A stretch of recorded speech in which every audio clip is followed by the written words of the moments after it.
सरकारच्या नाकर्तेपणामुळे संकट, पंजाबच्या धर्तीवर शेतकऱ्यांना तात्काळ 50,000 रुपयांची मदत करा, विजय वडेट्टीवार।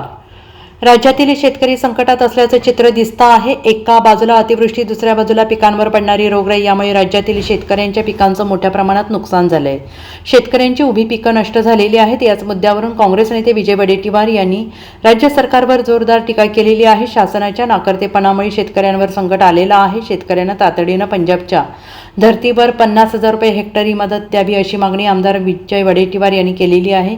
यवतमाळ जिल्ह्यातील कळंब तालुक्यातील बेलोणा गावातील सुरेश शेंडे या शेतकऱ्याचे 6 एकरवरील सोयाबीनचं पीक मातीमोल झालेलं आहे। या शेतातील सोयाबीन पिकाची पाहणी आमदार विजय वडेट्टीवार यांनी केली, ज्यावेळी सोयाबीन पिकावर येलो मोझॅक या रोगाचा प्रादुर्भाव मोठ्या प्रमाणात झाल्याचं स्पष्ट दिसून आले। या रोगामुळे शेतकऱ्यांचं प्रचंड नुकसान झालंय। सुमारे 80% शेंगांमध्ये दाणे तयारच झालेले नाही, तर उरलेला दाणा अत्यंत बारीक असल्यामुळे शेतकऱ्यांना काढणीचा खर्च परवडणारा नाही, अशी भीषण परिस्थिती निर्माण झालेली आहे। 50 लाख हेक्टर जमीन पूर्णतः खरडून गेली, पिकं नष्ट झाली। केंद्राच्या मदतीसाठी जर मुख्यमंत्री आणि उपमुख्यमंत्री किंवा मंत्रिमंडळ जर जात असेल तर आनंद आहे, पण जाऊन निवड फेऱ्या मारून येऊ नये।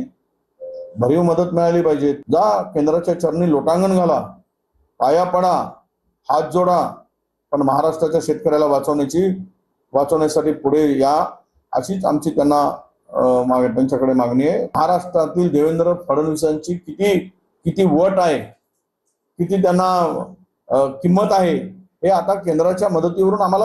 Bureau report, SBN Marathi, Solapur.